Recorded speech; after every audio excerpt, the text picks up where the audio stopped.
Olá, patriotas, é isso aí, são 100 dias de desgoverno, desconfiança e até agora nada que preste que possa se dizer que seja de alguma valia. Vamos para os vídeos. Seja bem-vindo ao Documento Jovem Pan. O presidente da República, Luiz Inácio Lula da Silva, chega aos 100 dias de governo, mas muito distante de cumprir suas metas de campanha. Para parlamentares, analistas políticos e economistas, o espírito revanchista tem impedido o presidente de cumprir a promessa de governar para todos os brasileiros.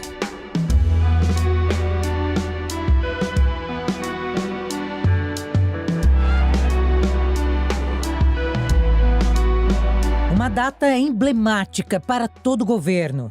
É a guinada que encerra o período de lua de mel de quem está no comando. E nós vamos comer uma fatia de picanha com uma gordurinha passada na farinha. Luiz Inácio Lula da Silva está às vésperas de cumprir a marca de 100 dias no poder. Sem grandes realizações, o brasileiro está à espera de respostas do petista. Ou o país vai decolar ou vai afundar. Até agora, pouco se viu nos 100 dias de governo do petista. O presidente da República, Luiz Inácio Lula da Silva, já deixou claro publicamente que está incomodado com a letargia do governo. A ausência de resultados já é sentida nas ruas, no mercado financeiro e na política. No Congresso Nacional, o que se diz é que Lula e o PT desaprenderam a governar. Para piorar, o presidente mantém um discurso ofensivo, com ataques despropositados à oposição. Parece interessado não em governar, mas em se vingar. Mas se eu falar isso, vai cair a bolsa, vai aumentar o dólar.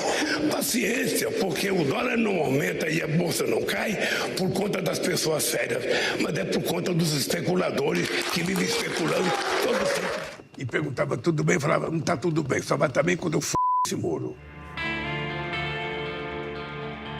A postura radical de quem parece ainda estar em campanha incomoda o parlamento. Acho que o Lula precisa de 3 coisas. Número 1, descer do palanque, né? Entender que a eleição acabou. Número 2, né, ele praticar aquilo que ele disse, que seria um governo de pacificação e de, vamos dizer assim, de aproximação, né, dos lados opostos aqui dentro do país. E número 3, exercer a sua autoridade perante seus ministros. O que o brasileiro vem sentindo é um festival de ideias dos ministros. Não há nenhuma proposta nova, não há nada novo no horizonte. Então, assim, começa muito mal e isso já está sendo verificado na queda da popularidade do Lula, né, no aumento da rejeição ao seu governo. As pesquisas de opinião já demonstram que o Lula hoje tem 3 vezes mais rejeição do que ele tinha nos primeiros 100 dias do seu primeiro mandato. E ele tem hoje o mesmo índice de rejeição de Jair Bolsonaro nos seus primeiros 100 dias. Então isso para uma liderança como é a do Lula, como se esperava, com a expectativa, com o passado que tem, é assustador. Isso interlocutores do próprio Lula já me disseram e estão muito preocupados. É um desgaste precipitado da sua imagem, é um desgaste precipitado da imagem do governo, que parece estar cada vez mais fragilizado. Isso significa que um governo fragilizado dá espaço para o fortalecimento ainda maior de um Congresso cada vez mais empoderado, mais forte, cada vez com mais poder, mais orçamento na mão, mais capacidade de definir a implementação desse orçamento, a execução desse orçamento, enfim, capacidade de governar. Lula, de fato, parece não exercer a autoridade de antes sobre seus ministros, que também não conversam entre si e nem com o parlamento. O resultado é uma reação em cadeia. Nas últimas semanas foram protocoladas a CPI do MST, a CPMI de 8 de janeiro, e começaram a colher assinaturas para a CPMI do crime organizado, além de um pedido de impeachment assinado por mais de 30 deputados de diferentes partidos. O economista do IPEA admite uma certa dificuldade do governo para avançar em pautas importantes, mas pondera que o prazo de 100 dias é curto para julgar o desempenho da administração. No máximo, esse período fornece indicativos sobre o estilo e prioridades de quem assumiu o comando do país. Bom, a expectativa ainda é alta e acho que ela se mantém. Há uma cobrança de resultados grandes, né? E o governo luta para poder apresentar esses resultados num cenário de um Congresso um pouco mais trabalhoso, digamos assim, mas ainda é cedo para fazer essa avaliação. 100 dias ainda é pouco para aparecerem resultados, mas essa marca dos 100 dias, ela tem um aspecto simbólico, que ela aponta a direção que o governo quer caminhar. Até agora, a gestão petista cultiva a ideia de mostrar que há um plano de voo mínimo em formação na presidência. Para Murilo, do Instituto Paraná Pesquisa, a polarização é a pedra no sapato do governo. Isso que faz com que a popularidade dele, ele tenha dificuldade em avançar em relação ao que foi o início dos outros mandatos anteriores. Eu acho que enquanto não acabar essa polarização e a briga com os seus inimigos e com o ex-presidente, dificilmente a popularidade vai avançar. A gestão do petista busca entregar projetos e acusa o governo anterior de não deixar um backlog de propostas viáveis. Eu acho que o governo começa igual, muito mais sobre críticas do ex-governo propriamente do que propostas e programas. Nós vamos deixar uma coisa clara, também o governo está começando, né, Cláudio? Vamos ver para frente qual vai ser a postura do presidente. E principalmente a grande expectativa da população em relação ao presidente é a economia, é a lembrança dos governos anteriores, isso que fez o Lula ganhar as eleições, né? E a grande expectativa da população é que o poder de compra do cidadão aumente. Esse eu acho que é o grande desafio do presidente Lula para frente. Segundo os analistas políticos, nada do que o presidente fez até agora representou um ato concreto de cumprimento de suas promessas de campanha.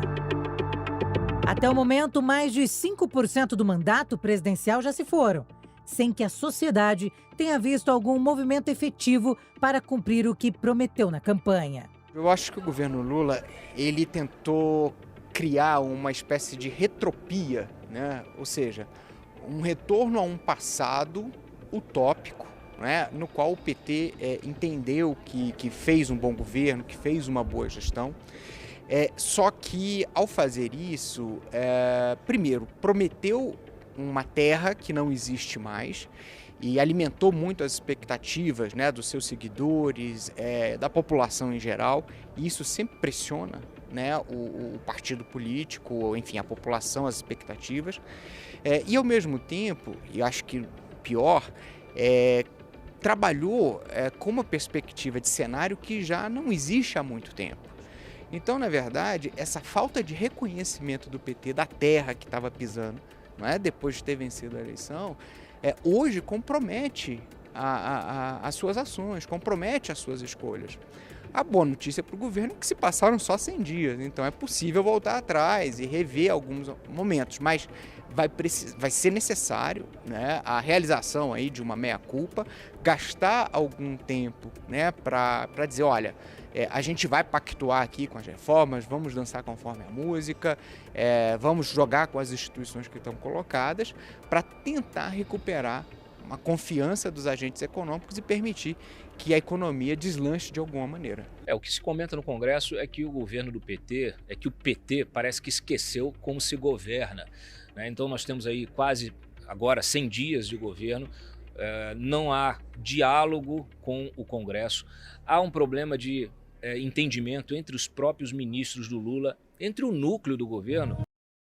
Patriotas, se estão gostando, curtam, compartilhem e se inscrevam no canal para que possamos alcançar mais outras pessoas com o nosso vídeo.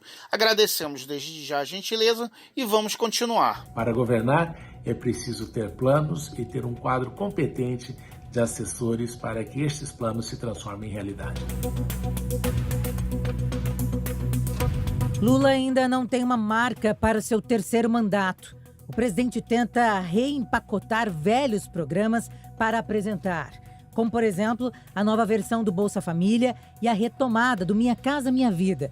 Nesse pacote dos 100 dias, o governo também inclui outras reembalagens. Na lista estão o Programa Nacional de Segurança Pública com Cidadania e o novo Mais Médicos. Eu acho que o governo falta planejamento. Eu vejo que o governo é um governo velho, que chega 20 anos depois que assumiu, com as mesmas ideias de 20 anos atrás, não entendendo que no século XXI, 21 anos significa uma eternidade. Quando o presidente Lula assumiu em 2003, praticamente ninguém tinha telefone móvel, não havia smartphone, não havia rede social como nós temos hoje. Já estamos caminhando para um problema sério aí, que é a questão da inteligência artificial interferindo na linguagem. Então, são as evoluções que ocorreram nesse processo e que o governo não entendeu isso. Então, ele chega sem um grande planejamento, com dificuldade para estabelecer o número de ministérios que estabeleceu, e me parece um tanto quanto descoordenado nas suas ações. Na área econômica, o governo de Luiz Inácio Lula da Silva está paralisado. Olha, eu acho que são 100 dias sem nada, né? Esse é o mote do governo, porque a gente não votou absolutamente nenhum projeto do governo Lula, né? Nesses 100 dias aí que vão chegar, nenhuma medida provisória, nenhum projeto de lei. É um governo que não tem nenhuma capacidade de gestão. O ministro fala uma coisa, o ministro já chegou a falar sobre passagem aérea R$200, e aí o Lula já falou que é mentira, o ministro falou sobre revogar a reforma trabalhista, o Lula falou que não vai revogar, o ministro falou sobre revogar a reforma do ensino médio, o Lula falou que não vai revogar, até que o Lula ficou de saco cheio e falou, olha gente, só importa o que fala o ministro da Casa Civil, o que todos os outros ministros dizem, não levem em consideração, é só o ministro da Casa Civil. Ou seja, dentro do próprio executivo já tem uma bagunça, né? Um monte de ministério que não se entende, muita gente desqualificada ocupando postos em ministério, e dentro da Câmara dos Deputados o governo não tem base. Por isso que não colocou nenhum projeto para ser aprovado, porque simplesmente sabe que não tem maioria e que vai perder na primeira votação que colocar aqui, se o cenário continuar este, e olha que o governo já está começando a liberar emendas via RP2, que são as emendas de ministérios, e a lotear cargos, né? A gente já sabe, né, de vários partidos, inclusive o meu próprio partido, eu sou um deputado de oposição, mas o meu partido, né, tem supostamente indicações de 3 ministérios, assim como vários outros partidos, mas ainda assim o governo não tem base para aprovar projetos, ou seja, é um governo que está absolutamente estagnado. Lula alega que recebeu uma herança ruim, mas o governo de Jair Bolsonaro entregou as contas públicas com superávit. Queda recorde do desemprego e expectativa de redução da inflação a longo prazo. Lula veio agora, só que o Lula está mexendo com a vida das pessoas, está derrubando bolsa, está aumentando a inflação. Hoje nós temos as pessoas, gente, nós temos uma economia completamente dolarizada. O efeito das falas do Lula dá em torno de R$1 no dólar. Então, na prática, as pessoas estão pagando 20% na gasolina, a mais na gasolina, no arroz, no feijão, no gás de cozinha, na energia. É isso que acontece. Por conta da fala inconsequente do presidente da República, não só dele, dos seus ministros, da presidente do seu partido, que às vezes fala contra o governo pior do que eu. Parece que ela é mais oposição do que eu, porque quer trazer instabilidade no país. Na tentativa de terceirizar a culpa pela deteriorização das expectativas na área econômica, Lula passou a atacar o presidente do Banco Central, Roberto Campos Neto. Ele o acusa de manter os juros altos, impactando o crescimento do país. A gente vai poder mudar o Banco Central daqui a 2 anos, porque ele tem autonomia. Eu, sinceramente, nunca me importei com a autonomia do Banco Central. Eu nunca achei que era importante. Eu não sei porque que as pessoas acham que é importante a autonomia. Eu tive o Meirelles como presidente do Banco Central 8 anos e o Meirelles teve muita autonomia. Eu, sinceramente, acho que o presidente do Banco Central não tem compromisso com a lei que foi aprovada de autonomia do Banco Central. A lei diz que é preciso cuidar da responsabilidade da política monetária, mas é preciso cuidar da inflação também, é preciso cuidar do crescimento de emprego, coisa que ele não se importa. Tem algumas pautas que eu tenho muita dificuldade de entender, como, por exemplo, a briga e a disputa com o Roberto Campos Neto. Me parece que é uma disputa pouco produtiva para o governo. Ele tem instrumentos para tratar o tema dos juros sem fazer tanto alarde, sem tanto ruído. Ele tem maioria no Conselho Monetário Nacional, ele pode mudar a meta inflacionária.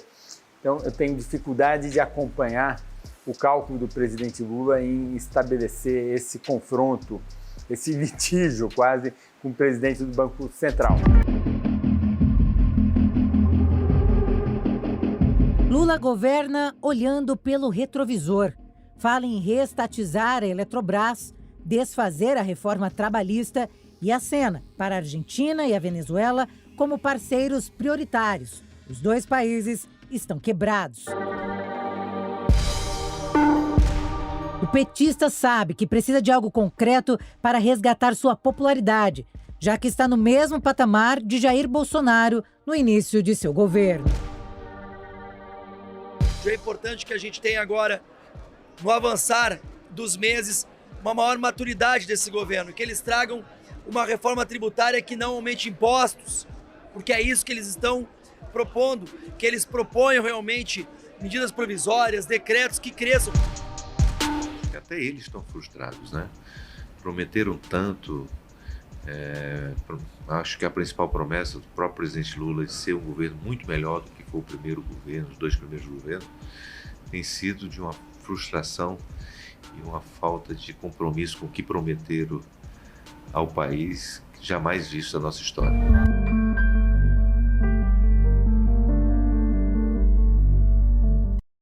É isso aí, patriotas. Esse é o quadro dos 100 primeiros dias do desgoverno de Lula da Silva. Se gostaram do vídeo, curtam, compartilhem e se inscrevam no canal para que possamos trazer mais vídeos para vocês. Obrigado pela gentileza e até a próxima, se Deus quiser.